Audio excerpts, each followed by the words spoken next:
آسیہ عظیم صاحبہ. Thank you mister speaker. سب سے پہلے تو میں یونان میں ہونے والے کشتی کے حادثے پہ بہت افسوس کا اظہار کرنا چاہتی ہوں، اور صرف افسوس کرنا کافی نہیں ہے جناب اسپیکر. یہ واقعہ پیش کیوں آیا، یہ وہی وجوہات ہیں جو ہم آج بجٹ پہ جب بحث کریں گے تو اس میں بھی ڈسکس کریں گے، کیونکہ یہ وہ نوجوان تھے جن کو پاکستان میں روزگار کے مواقع نہیں مل رہے تھے. they were not skilled, they were not properly educated، اور ان مواقع کے نہ ہونے کی وجہ سے وہ غیر قانونی طریقوں سے باہر جانے کی کوشش کر رہے تھے، اور اس میں ان کا قصور کم ہے اور میرا خیال ہے کہ ریاست کا قصور زیادہ ہے. موجودہ معاشی صورتحال میں جب ڈالر کی قیمت 300 سے تجاوز کر رہی ہے اور خزانہ تقریباً خالی پڑا ہوا ہے، بجٹ بنانا 23 کروڑ کی آبادی والے ملک کے لیے جناب اسپیکر بڑا مشکل کام ہے. لیکن بہرحال حکومت کو بجٹ تو بنانا ہی تھا، اور اس وقت جتنے ممبران مجھے ہاؤس میں نظر آ رہے ہیں، نظر آتا ہے کہ بجٹ سے لا تعلقی کا اظہار کر رہے ہیں، جس پہ بہرحال سوال تو اٹھتا ہے. گزشتہ 75 سال سے اسپیکر صاحب ہم مستقل قرضے لے رہے ہیں، ہماری معیشت قرضوں پہ ڈپینڈ کر رہی ہے. کبھی ایسا نہیں ہوا کہ ہم نے کوشش کی ہو کہ ہم آہستہ آہستہ اپنے پاؤں پہ کھڑے ہونے کی کوشش کریں. ہمارے سامنے بہت سے ایسے ممالک تھے جو اسی سٹیج سے قرضے لینے کے باوجود آہستہ آہستہ انہوں نے اپنے آپ کو اسٹیبلش کیا، اور آج وہ خود کفیل ہیں اور کسی کے مرہون منت نہیں ہیں. ضرورت تو اس چیز کی تھی کہ ہمارے بہت ہی معزز اکابرین سیاست کے جو ان بینچز پہ بیٹھتے ہیں، جو ماشاءاللہ بہت ذہین ہیں، قابل ہیں، زمانہ ساز ہیں، وہ مل بیٹھتے. اور جو بات ابھی نفیسہ محترمہ بھی کہہ رہی تھیں کہ ہمیں مل بیٹھ کے ایک چارٹر آف اکانومی جیسے چارٹر آف ڈیموکریسی کیا تھا، اسی طرح سے اس کا کوئی مستقل حل نکالنے کی ضرورت تھی. لیکن مجھے لگتا ہے کہ ابھی بھی ہم کریں تو کوئی حرج نہیں ہے، لیکن we are already very late. ہمارے ساتھ کے ممالک، ہمارے سے بعد میں بننے والے ممالک کہاں کے کہاں پہنچ گئے. ان کی کرنسی اس وقت بہت مضبوط ہے، جس میں بنگلہ دیش ایک مثال ہے. جناب اسپیکر، میں اپوزیشن کے بینچز پہ بیٹھی ہوں، میں بلا وجہ کی تنقید نہیں کروں گی، لیکن کچھ چیزیں ہیں جو مجھے لگتا ہے کہ بجٹ میں ان کو پوری ٹھیک پرائرٹی نہیں دی گئی ہے، اور یا ان پہ توجہ نہیں دی گئی ہے. اور جو چیزیں ہم دیکھ رہے ہیں ماضی کی اگر بات کریں تو 2022 اپریل سے لے کے ہماری ریمیٹنس ابھی مستقل نیچے کی طرف جا رہی ہے، جو لگتا ہے کہ حکومت پہ اعتماد کی کمی ہے، اور شاید جو پالیسیز ہمارے آنریبل منسٹر کی ہیں ان کا فیلئر ہے. تو میں وہ چیدہ پوائنٹس پہ بات کرنا چاہوں گی. اس میں ایک تو یہ ہے کہ آبادی، پاکستان کی آبادی بے تحاشا بڑھ رہی ہے. ہمارے وسائل بہت کم ہیں. ایک قرضوں پہ انحصار کرنے والا ملک اتنی بڑی آبادی کا متحمل نہیں ہو سکتا.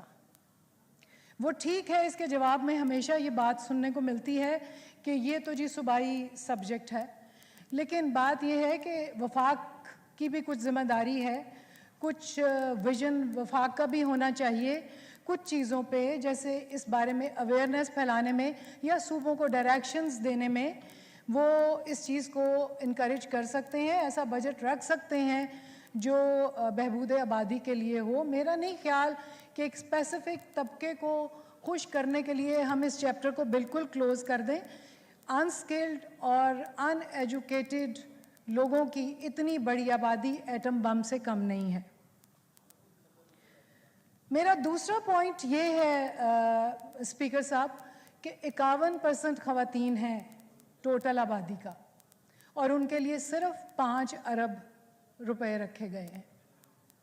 مجھے تو یہ مذاق لگتا ہے، کیا ہم 51% خواتین کو معیشت کے پہیے میں استعمال نہیں کرنا چاہتے؟ ہم انہیں کیا سمجھتے ہیں کہ ہم صرف 5 ارب روپیہ ان کے لیے رکھ رہے ہیں، جو ان کے کاروبار کے قرضوں کے لیے بھی ہے اور ان کو سکل انہینس کرنے کے لیے بھی یہی 5 ارب روپیہ۔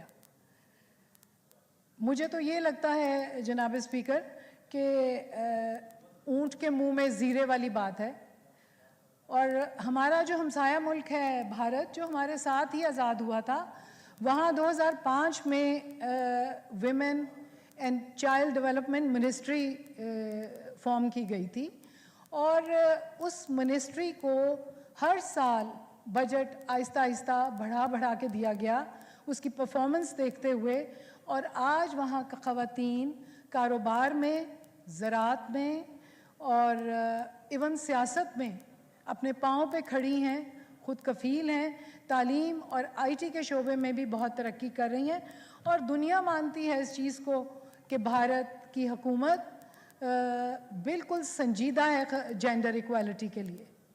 تو میرا خیال ہے کہ ویمن کوکس اور جو اسٹیٹس آف ویمن کا بھی ایک ادارہ ہے، یہ کافی نہیں ہے جناب۔ یہاں ایک women development and child development کی ایک منسٹری ہونی چاہیے، اور میں خواتین سے چاہتی ہوں کہ وہ اس پہ رسپانس کم از کم کریں۔ وہ ایک منسٹری ہونی چاہیے۔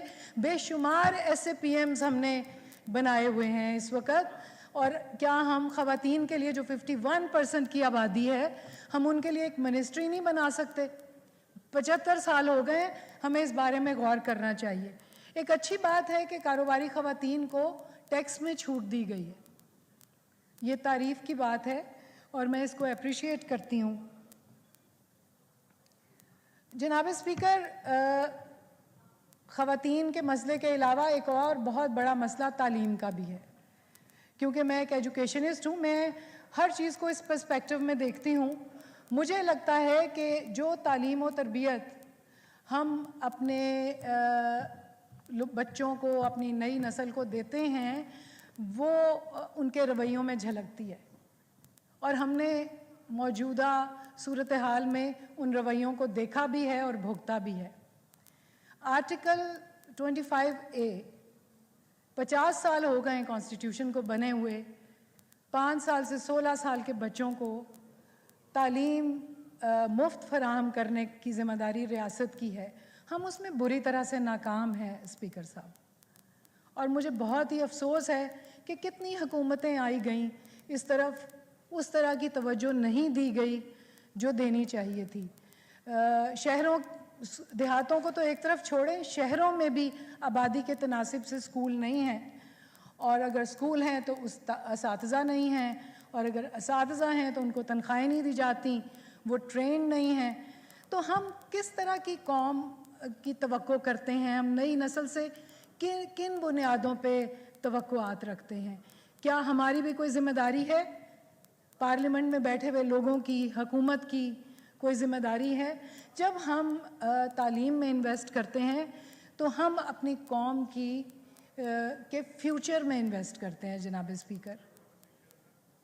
سب چیزوں پہ ہم بجٹ لگا دیں اور تعلیم کے لیے صرف 2%، اس سے زیادہ شرمندگی کی بات اور کیا ہو سکتی ہے؟ بنگلہ دیش میں اس وقت ٹوٹل بجٹ کا 11.57% تعلیم پہ خرچ ہوتا ہے، اور ان کی معیشت کی جو اس وقت حالات ہیں وہ ہم سب کے سامنے ہیں، ہم سے کتنے بہتر ہیں۔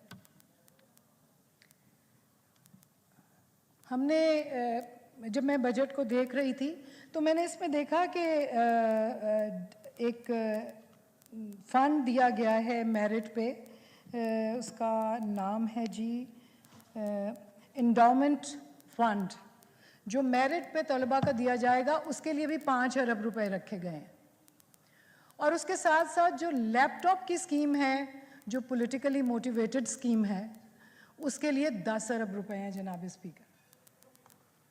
تو جو میرٹ پہ آپ نے دینے ہیں اسکالرشپس، اس کے لیے اس سے آدھی رقم ہے.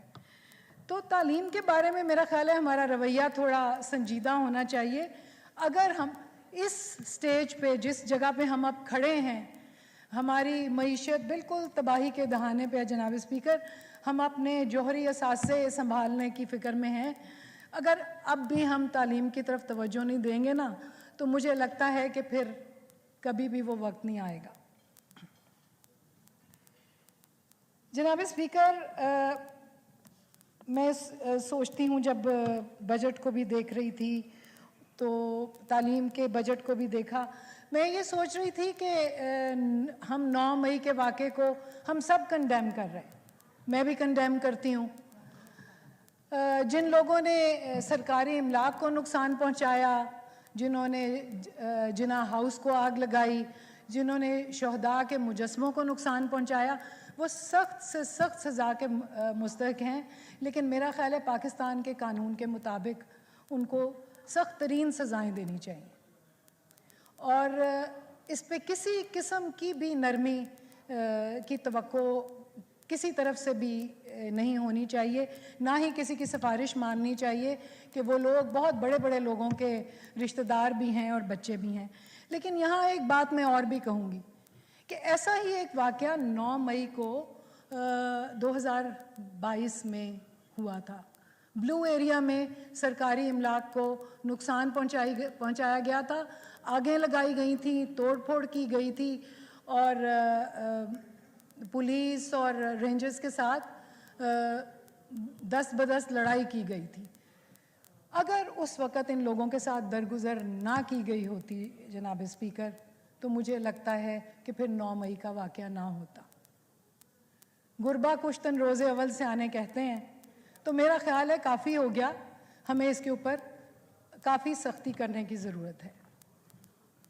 بہت اچھی چیز جو بجٹ میں نے دیکھی وہ یہ ہے کہ سرکاری ملازمین کی تنخواہیں بڑھائی گئی ہیں، پینشنز بڑھائی گئی ہیں. جناب اسپیکر، بہت اچھی بات ہے، لیکن اس کے ساتھ ساتھ 38% مہنگائی بھی بڑھ گئی ہے. تو یہ کوئی اتنا آسان نہیں ہے ان کے لیے کہ ہم اس پہ خوش ہوتے رہیں کہ تنخواہیں بڑھ گئیں. وہ ان کا گزارا بہت مشکل سے ہوگا، کوئی آسانی نہیں ہے اس میں. لیکن ایک بات اور ہے کہ جو لوگ سرکاری ملازم نہیں ہیں ان کے بارے میں کیا خیال ہے آپ کا؟ جو 2 وقت کی روٹی کو ترس رہے ہیں، جو اپنا خوراک ہی پورا نہیں کر سکتے، تو تعلیم، لباس اور کمیوٹ کرنے کے لیے تو سوچنا بہت دور کی بات ہے. ہم انہی کو ہی سادگی کا درس دیتے رہتے ہیں، انہی لوگوں کو جو غریب لوگ ہیں، جو مڈل کلاس لوگ ہیں، کہ جو سادگی اختیار کر لیں. ان لوگوں کے بارے میں جناب اسپیکر کیا خیال ہے؟ جو بیوروکریٹس ہیں، جو وزراء ہیں، جو ججز ہیں، جو جرنلز ہیں، جن کے پاس سرکاری گھر ہیں، جن کے پاس لگژری سرکاری گاڑیاں ہیں، سرکاری پیٹرول ہے، اور اس کے ساتھ ساتھ سرکاری ملازمین ان کو ملتے ہیں. سادگی تو میرا خیال ہے اب وقت ہے ان کو آسمان سے نیچے اتر آنا چاہیے. ان کے لیے سادگی کے لیے کوئی لایا عمل اختیار کرنا چاہیے. ہم غریبوں سے کب تک سادگی کی توقع کرتے رہیں گے؟ یہ تو جناب اسپیکر کچھ چیزیں تھیں جو میرے ذہن میں تھیں کہ جن پہ ذرا تفصیل سے ہم بات کر لیں. کچھ چھوٹے چھوٹے پوائنٹس بھی ہیں جو میں جن پہ بات کرنا چاہتی ہوں. فارمل سیکٹر میں ایشوئنس آف بونس شیئر کے اوپر 10% ٹیکس لگا دیا گیا. اس سے ڈیفینیٹلی کاروبار متاثر ہوگا جناب اسپیکر. پی ایم آفس کے لیے جو بجٹ ہے وہ 27% بڑھایا گیا ہے، اور پچھلے سال 37% بڑھایا گیا تھا. اس سے پچھلے 3 سالوں میں 0% تھا جناب اسپیکر. میں آپ کو یاد کرانا چاہتی ہوں. اس کے علاوہ آئی ایم ایف جو ایک آبجیکشن لگا رہا ہے کہ ٹیکس بیس کو براڈ نہیں کیا. بالکل ٹھیک ہے، اگر آئی ایم ایف کہہ رہا ہے تو ضروری نہیں کہ وہ غلط بات ہی ہو. ٹیکس بیس کو واقعی براڈن نہیں کیا گیا. انہی لوگوں کے اوپر ٹیکس کا بوجھ آ رہا ہے جو پہلے سے ٹیکس ادا کر رہے تھے. اور پھر جو ٹیکسٹائل اور لیدر گوڈز ہیں ان کے اوپر بھی ٹیکس 12 سے 15% لگا دیا گیا ہے۔ جناب اسپیکر، ابھی جو کرنسی باہر سے $1,00,000 لانے کی اجازت دی گئی ہے اور اس کا سورس بھی پوچھنا کوئی ضروری نہیں ہے، تو جناب اسپیکر جو بھی حالات ہوں 2016 میں بھی ایسی ایک اجازت دی گئی تھی، اس سے منی لانڈرنگ میں بہت اضافہ ہوا تھا۔ اگر IMF اس پہ اعتراض کر رہا ہے تو کوئی ناجائز نہیں ہے۔ پھر اسی طرح جو ہم نے اوورسیز پاکستانیز کو اجازت دی ہے کہ وہ فورن ریمیٹنس سے اموویبل پراپرٹی غیر منقولہ جائیداد خرید سکتے ہیں، اس پہ جو 2% ٹیکس ہے وہ معاف کر دیا گیا۔ جناب اسپیکر، وہ اوورسیز پاکستانی تو پاکستان سے بہت محبت کرتے ہیں، وہ تو یہاں ووٹ کا حق چاہتے ہیں، تو 2% ٹیکس دینے سے ان کو کیا فرق پڑ جائے گا؟ پاکستان کو اس سے بہت فرق پڑے گا۔ میرا خیال ہے یہ چیزیں سوچنے کی ہیں۔ اور ایک دو چیزیں اور تھیں، میں دیکھ لیتی ہوں ذرا۔